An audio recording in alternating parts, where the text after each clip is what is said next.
Welcome to our talk on imposter syndrome and our experience as women in tech. I'm standing here and thinking, why am I here? Why are you here? Why are you listening to me? Should I just sit back and stop this? And then this is exactly why we chose this topic, 82% people actually suffer from varying levels of imposter syndrome. So we thought this was a good opportunity to unpack the conditions and how it adds an extra impact, especially to women as they navigate careers in a traditionally male-dominated employment space. We will also talk about some steps that we can take to alleviate it. And as I said, I understand the two parallel sessions are really good ones, SDC and Drupal Canvas. We don't have a lot of people. I'm happy about it because that helps me. All right, some introductions first. My name is Suchi Garg, and I've been working with Drupal since 2006. Currently, I'm working with Salsa Digital as a web app team manager. My social handle is gargsuchi. It's almost everywhere. I'm gargsuchi. So it's Drupal, it's Drupal.org, Twitter, LinkedIn, everywhere. I'm gargsuchi. Hi, my name's Julia Topless, and I've been working in Drupal since 2007. Currently, I also work at Salsa Digital as the digital practice lead. You can find me on Drupal.org, on JCT321, or on LinkedIn. I'm not a big social media user. And these are our LinkedIn QR codes, so in case you want to connect with us, please do. All right, so before we start, just some personal account for both of us. I grew up in India in a fairly forward-thinking family where education was deeply valued. For both me and my brother, we were always encouraged to study hard and build a career. Yet, growing up, I didn't have any women in my family who had careers of their own. I got my first job on the first day of placement month in my uni.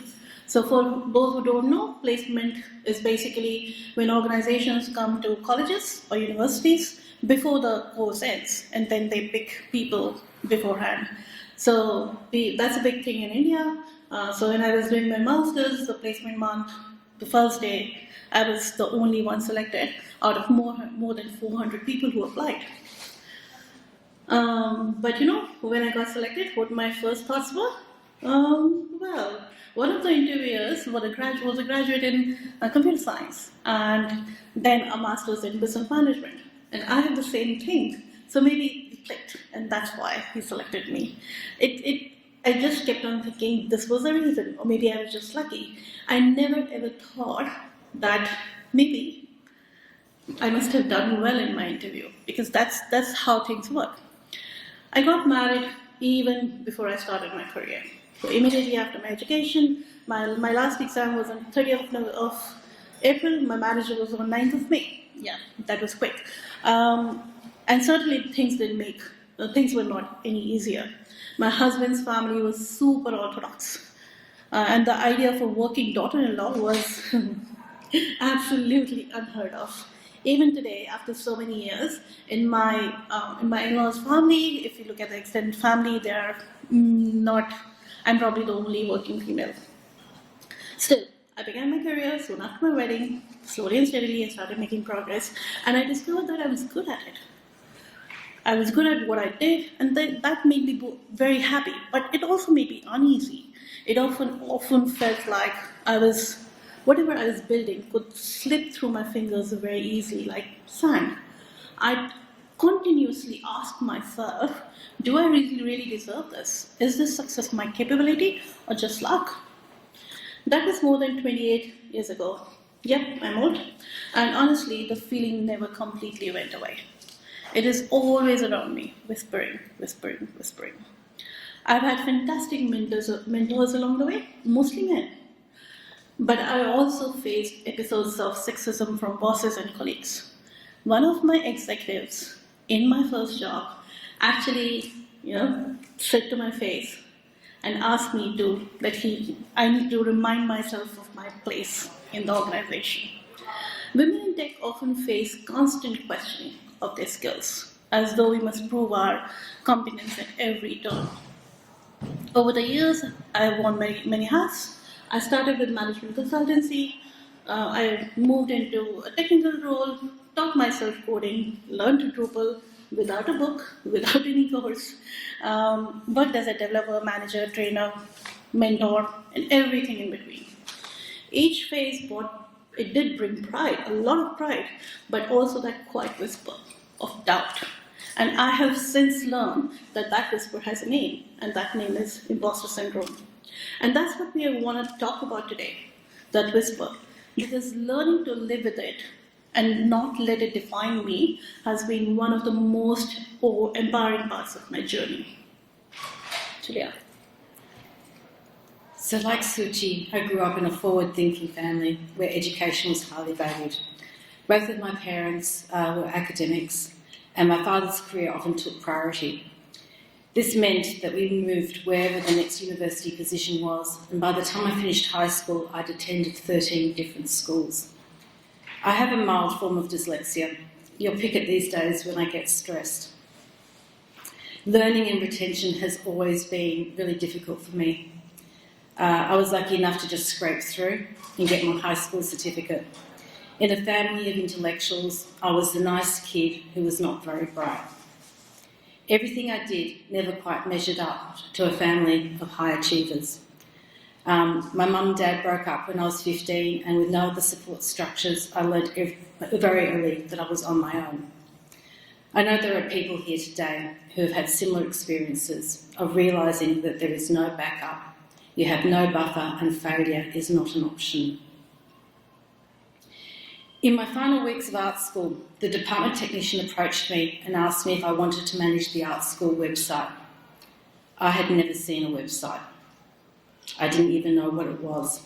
I just said yes.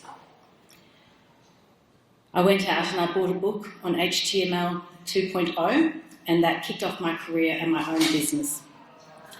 That was a time when there were no courses, no conferences, or even search engines. Globally, there were about 50,000 websites, and I was now manager of one of them. For context, today 250,000 websites have been created every day. Back then, I did not have a clue. I was definitely faking it until I make it.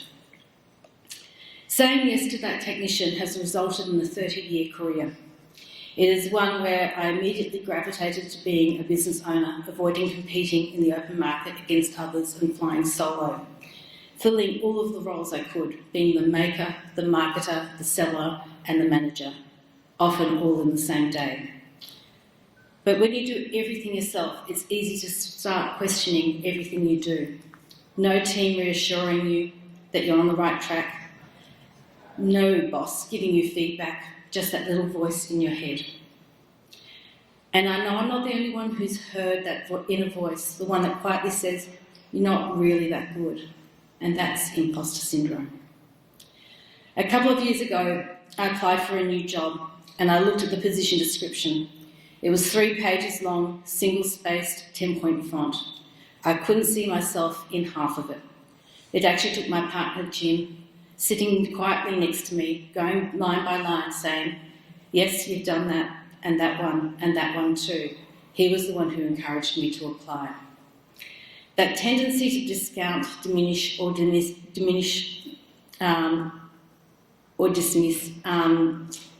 own capability is incredibly common. And it's often reinforced by culture.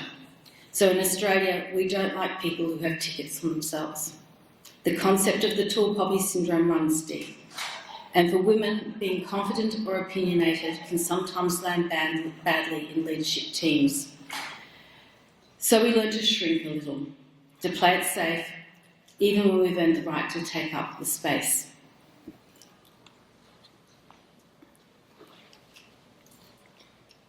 All right, so let's talk about what is actually imposter syndrome. We're talking about it. What does it mean? This graphic actually does.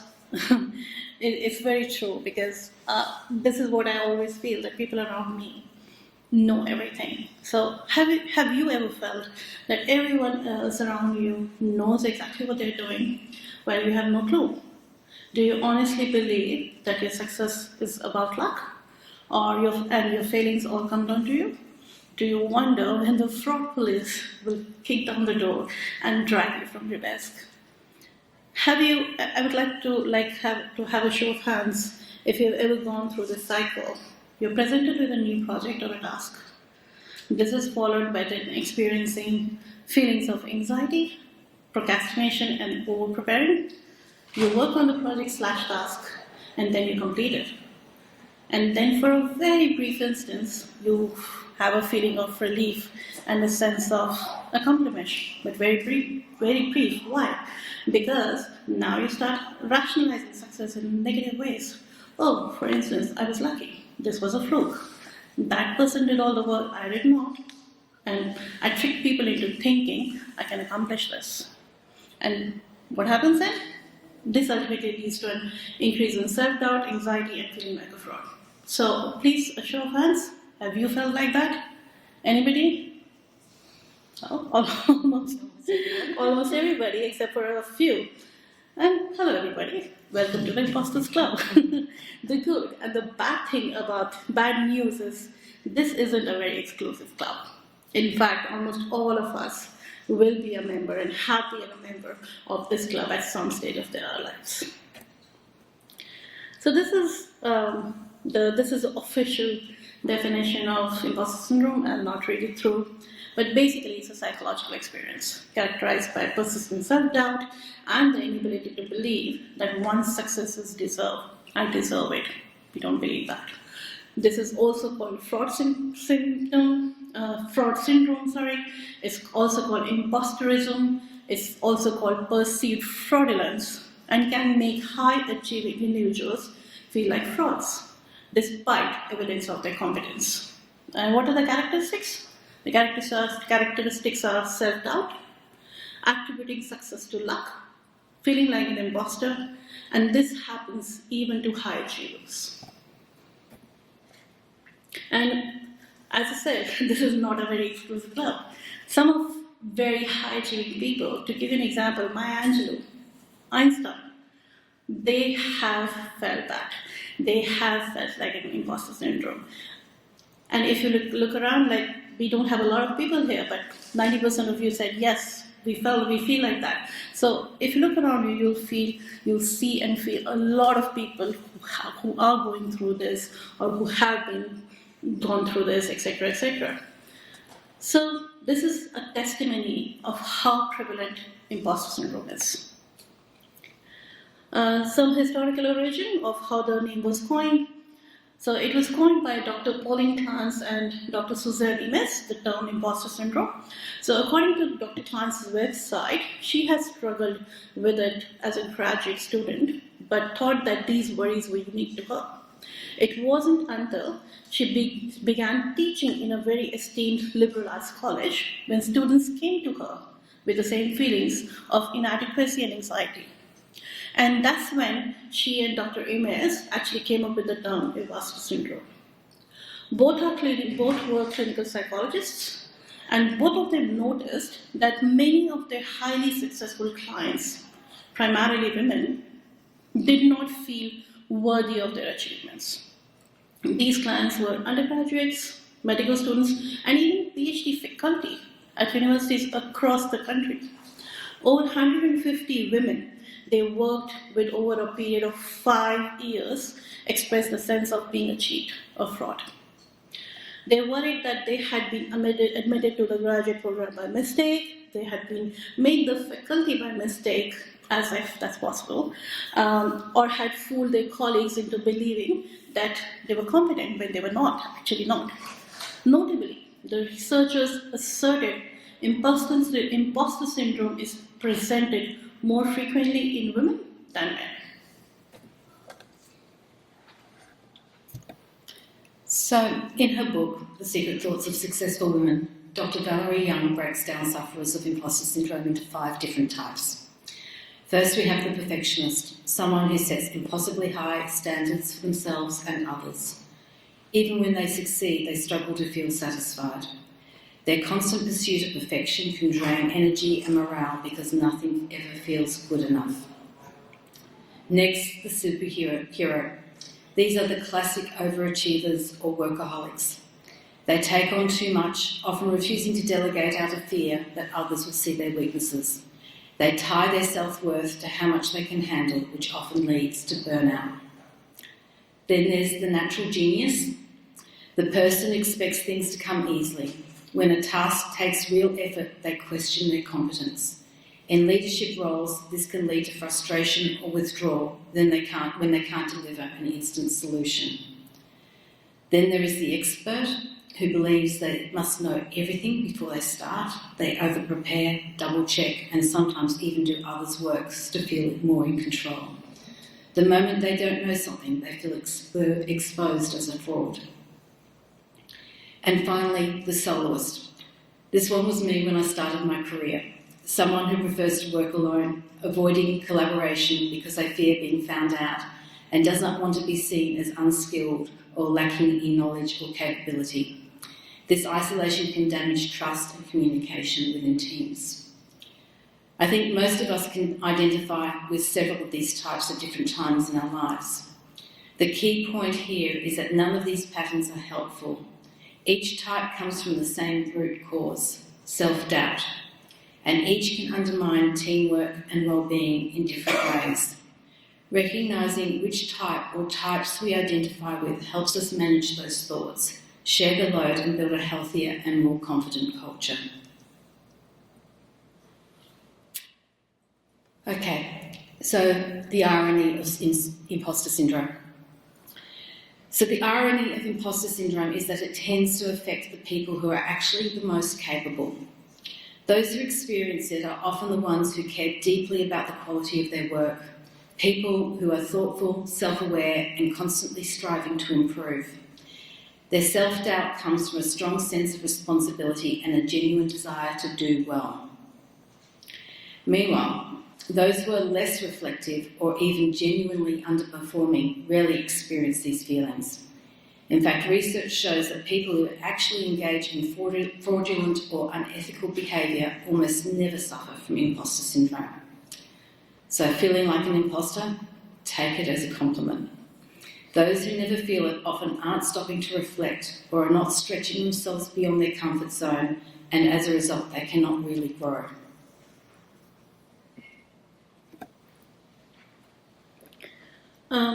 Let's talk about systemic bias as well a bit now. What is systemic bias? Systemic bias refers to unfair advantage or disadvantages that are built into systems, structures, or norms of a society, organization, or institution, and this is often unintentional. As Julia just now impressed upon, imposter syndrome is an internal feeling of being a fraud, while systemic bias is an external system that creates and perpetuates inequity. But this debate is not an either-or scenario, it's an and scenario. Systemic bias can cause or worsen imposter syndrome, particularly for underrepresented groups. I would know that, I'm a brown woman in tech. Focusing only on imposter syndrome without acknowledging the systemic issues, it can be misleading, as it shifts the focus from the problem in the environment to the perceived problem within the individual. It is very important to understand for yourself, is this imposter syndrome or is this systemic bias in the environment around you that is fostering or aggravating the imposter syndrome? I would also, just to give you an example of systemic bias. So if you look at these images were created using ChatGPT. And we use the ChatGPT image generator. And it was very, very hard to get the app to produce ethnic diversity. So the moment we said create an image of an IT worker, white male, always. Similarly, if we say create an image of a doctor, always a white male. But then we had to keep on reiterating with it, saying, oh no, it needs to be a female. Can you make it of ethnic origin? Can you change the skin tone? Can you make them a bit older? So ageism, disability, racism, sexism, all of them are systemic bias.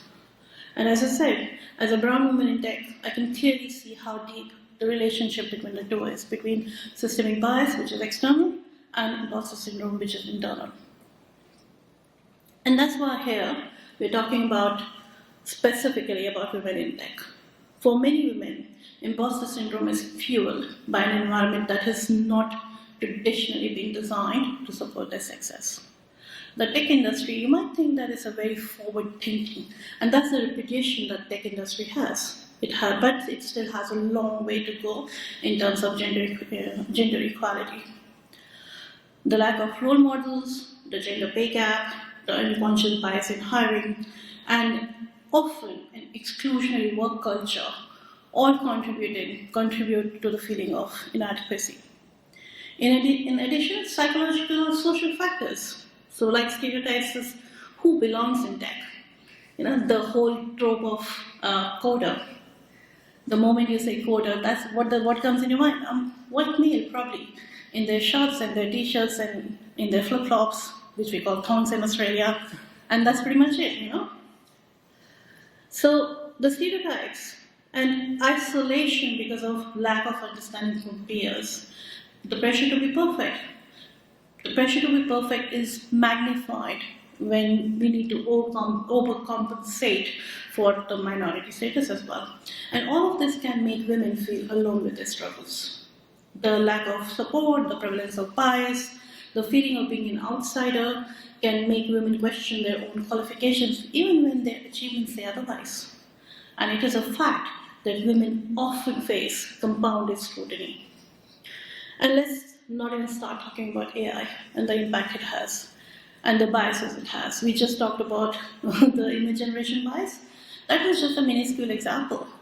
And with image generation, there are numerous other examples.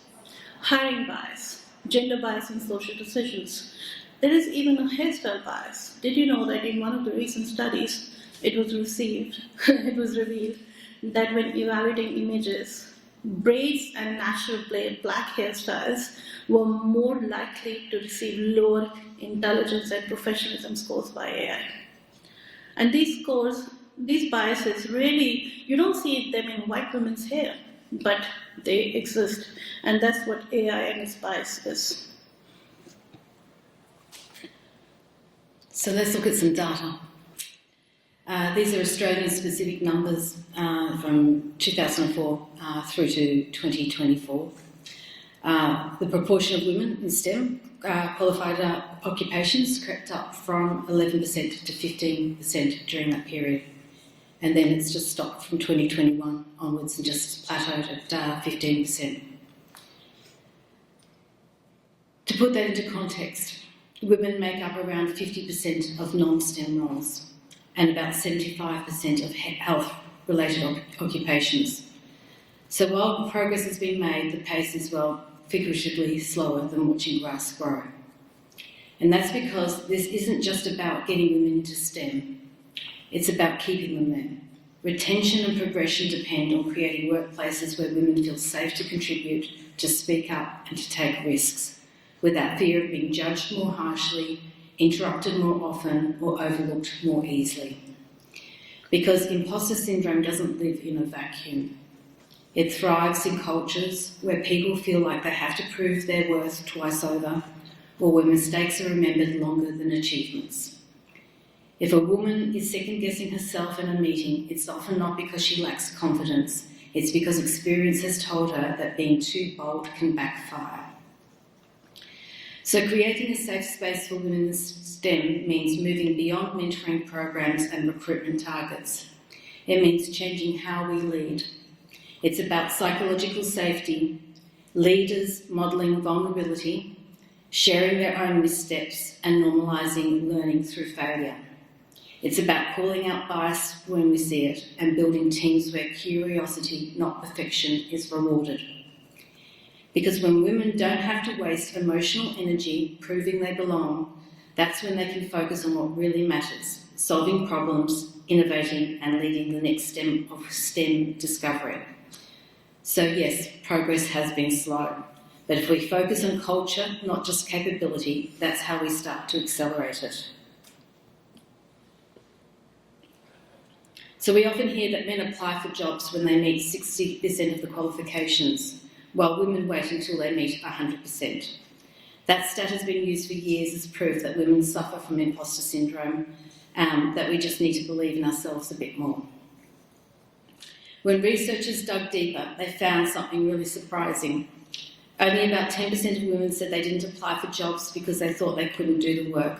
Most said they didn't apply because they thought they wouldn't be hired, that the list of qualifications were hard rules.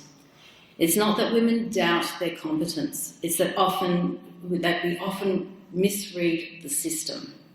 We assume the rules are fixed, the criteria are literal, and that unless we're perfect on paper, we don't belong. That's the voice of imposter syndrome, whispering that we're only legitimate if we tick every single box. Men tend to treat job position descriptions as a wish list. Women treat them like a contract. And that difference isn't about confidence, it's about conditioning. From early on, women are rewarded for following the rules and being diligent, while in the workplace, especially in STEM, success in terms of career progression often comes from risk-taking, advocacy and visibility.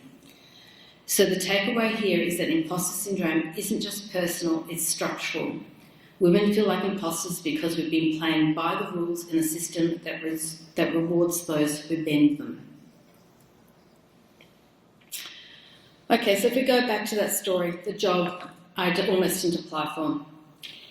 It took mentoring and encouragement from a trusted friend, Jim, to help me reframe how I saw my own skills and capability. And that's a really important point because especially in the post-COVID world, so many of us are working remotely. Our workplace culture has shifted. We're spending more time in our own heads, in digital spaces where feedback is delayed, tone is harder to read, and connection can feel distant. In that kind of environment, imposter syndrome thrives. Without those casual hallway chats, team lunches, or in-person feedback loops, it's just easy to start ruminating, to replay every comment, every Slack message, and spiral into self-doubt. And as a result, we start wondering if our ideas are good enough, if our work measured up, if we are good enough for that role, or if we really belong in the conversation at all. And in tech, there are some common triggers that makes this even sharper. Constant change. The pace of new tools, frameworks, and AI innovations can make even experienced professionals feel like beginners all over again. High visibility and comparison. In digital environments, everything is measurable. Code commits, sprint velocity, pull requests. And that can amplify feelings of not doing enough. A perfectionist culture, especially in technical teams, precision and accuracy are prized, but they can also make it hard to show vulnerability or admit uncertainty. And isolation. Working remotely, it's easy to lose that sense of shared struggle, and when you can't see others wrestling with the same challenges, you start to think you're the only one falling behind. That's why mentorship and psychological safety are so critical. Having trusted colleagues, people who reflect back your strengths when you can't see them, is what stops self-doubt from turning into self-sabotage. And I guess this is really why Suchi and I are here today, to walk the talk and contribute to that crucial role in counteracting imposter syndrome. It's not just about building confidence, it's about building environments where confidence can exist. So it's important to remember with imposter syndrome, one size does not fit all. The way we experience self-doubt is shaped by our lived experiences, by who we are, how we were raised, what opportunities our world has provided for us, and how the world responds to us. So to get a better understanding of this, there's a QR code up there. I suggest that you grab that and just watch that video. We haven't got time today to watch it, but it's a video on the life of privilege explained in a $100 race. And it's really well worth watching. I hadn't watched it for about 10 years, but Suchi and I watched it again together yesterday, and I think we both ended up in tears. Anyway, for someone from a marginalised background, whether that's race, gender, identity, sexuality, disability or cultural heritage, imposter syndrome Imposter feelings don't appear in isolation. They're often reinforced by real external signals, being the only one in the room, being talked over, having your expertise questioned, or feeling like you have to represent an entire group rather than just yourself. When the environment subtly tells you that you don't belong, self-doubt stops being internal, it becomes systemic.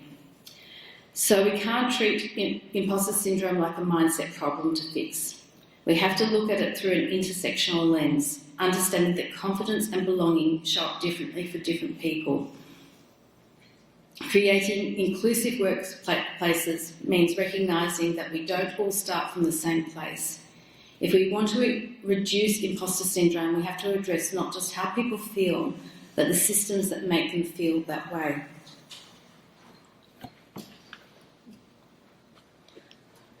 We have talked a bit about imposter syndrome and systemic bias, but what are the impacts of imposter syndrome? As you can see on the slide, the impacts are both personal and professional. Imposter syndrome doesn't just live in our heads, it shows up everywhere. It shows up in our work, in our choices, even in how we see ourselves. It can hold us back, professionally as well as personally, often in ways that we don't even realize. So personally, we tend to question our abilities and discount our achievements. In order to cope, we start setting impossibly high standards for ourselves. We bend over backwards looking for perfection, and then we start feeling anxious or disappointed when we fail. This is a vicious cycle. This naturally leads to emotional exhaustion, to feelings of inadequacy never leaves despite clear successes. And this leads to low self-worth. But how does it impact professionally? I think the biggest impact is the feeling of burnout because we are constantly pushing ourselves too hard.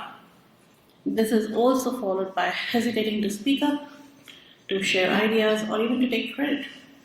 Turning down promotions is also one impact, and turning down new roles/projects because we don't feel that we are ready, we don't feel that we have earned it.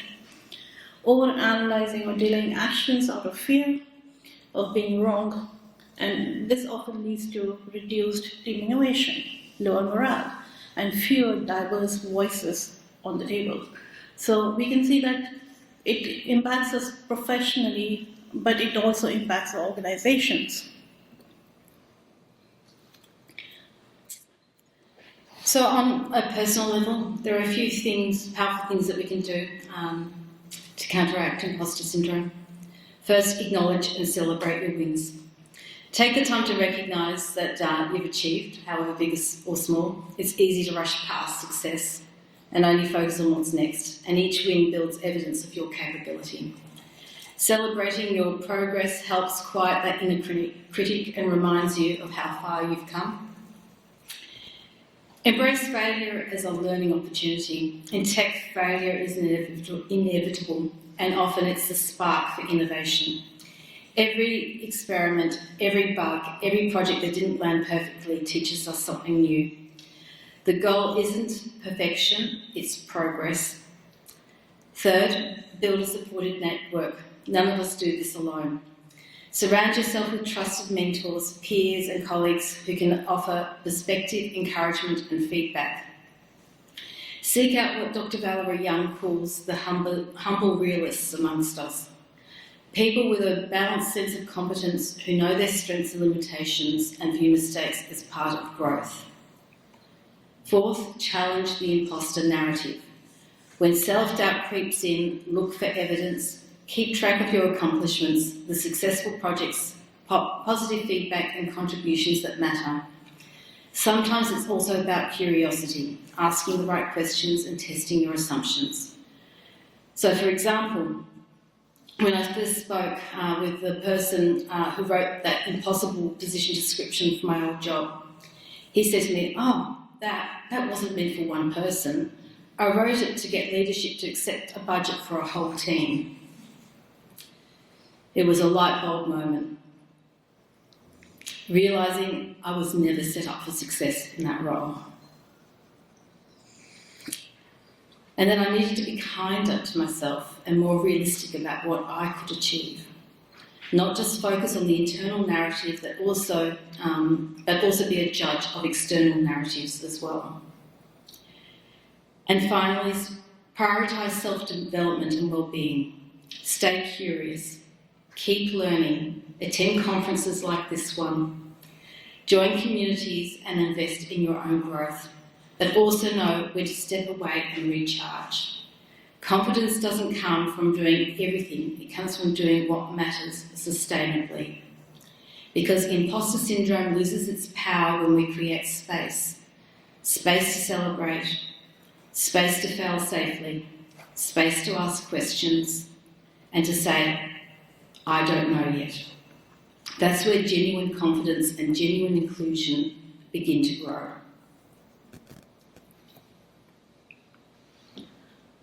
As we have been seeing, that allyship also matters a lot. So what can you do to help someone overcome imposter syndrome? You can do a lot. When someone shares feelings of being an imposter, listen openly without dismissing their feelings. Acknowledge, validate that imposter syndrome can be a signal of growing and stepping outside of one's comfort zone. Only after that acknowledgement can you help reframe the situation by focusing on what the person can do and reminding them that someone asked them to be there for a reason. Help them create a list of their accomplishments to refer to whenever self-doubt creeps in. You can also suggest collaborative work to highlight that no one ever knows everything and it's perfectly okay to share the load.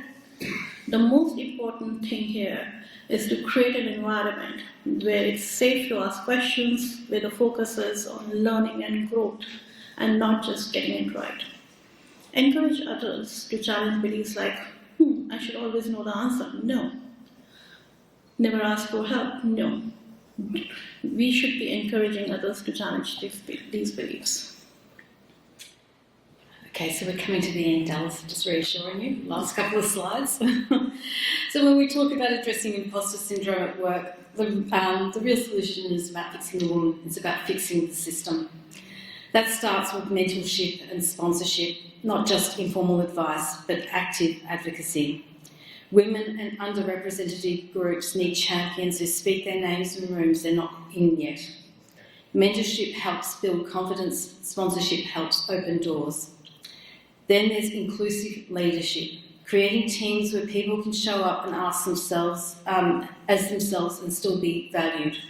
Leaders can model this by normalising learning in public, sharing their own mistakes and framing them as part of innovation, not failure. We also need transparent promotion pathways, clarity about how decisions are made, what good performance looks like and how people can progress. Transparency removes the guesswork that fuels self-doubt. So as a conclusion, I think it's okay to have imposter syndrome. I mean, it seems like almost everyone has it anyways, right? But I don't want those thoughts around me all the time. I've learned that imposter syndrome doesn't disappear. It just changes the shape as we grow. But every time we acknowledge it, we share our stories or help someone else through it, we take back a little more power from imposter syndrome.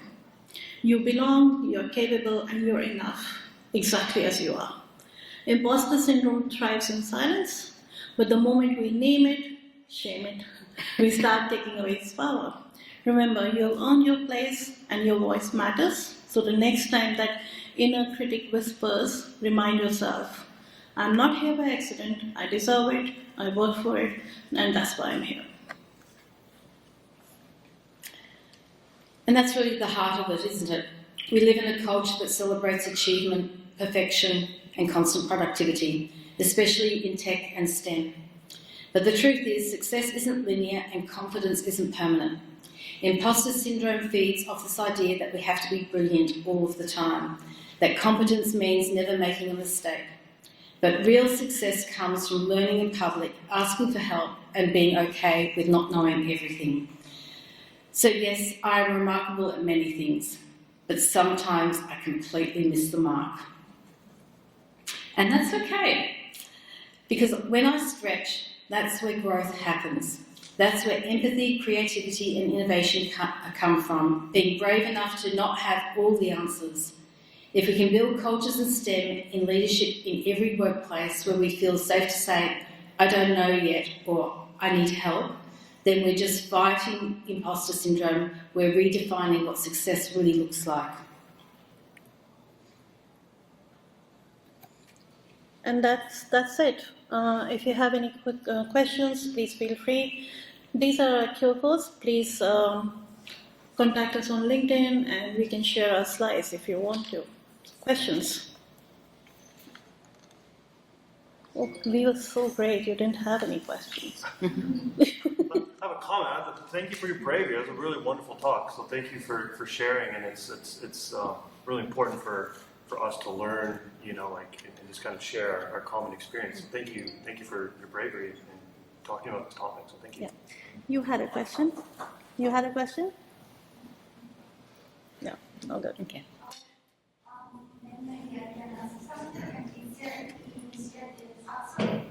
Sure.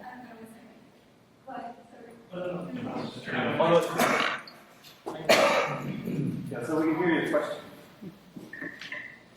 So I work at Women's University here in Nara in the Faculty of Engineering, and I wanted to ask, I think it's sometimes really important to have a community for women working in my field where it's very minority, and is there anything, such commitment or in Drupal? Well, it's a remote society somehow, but just wanted to. Yeah, maybe so Drupal itself is a very inclusive community, and I have been part of Drupal since 2006. It's a long time back. It's a very inclusive community. There are groups in Drupal which are women in Drupal, etc., but I don't think they are very active, and they have been very active. But if you feel that you need some kind of space, or if you feel that you need somebody to talk to, please feel free to come to me or Julia, and we'll be more than happy to get talking. Good question. Cool, guys. I think we're out of time. We can keep the conversation going. Just let you know that it's break time now. All right. But Thanks a awesome. lot, everybody. Thank you.